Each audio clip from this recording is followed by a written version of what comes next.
Hey guys, welcome to our channel Student Impulse, a unique channel to help job seekers, both freshers and experienced professionals. It also helps students to get to know what the skill set they have to improve during their studies, which lands them a dream job after their education.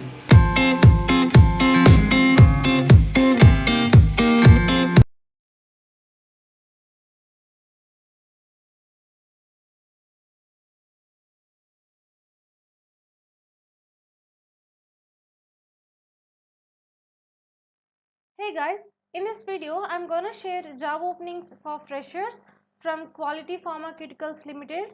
They are hiring for different positions in different departments. So let's have a look. So they are hiring for Quality Control Trainee Officer, Quality Assurance Trainee Officer, Production Trainee Officer, Regulatory Affairs Trainee Officer, and also they are hiring for Formulation and Development. So the job profile is mentioned here, and you please go through the other requirements, like what are the qualifications you required for each position.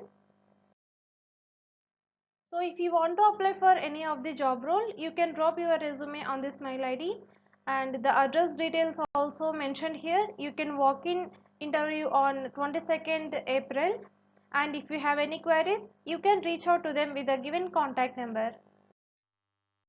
That's it in this video, guys. If you like the video, please like, share to your friends and family members who are in need of job. And if you have any queries, please comment in the comment section, and please encourage us to do more videos in your location. Thank you for watching the video.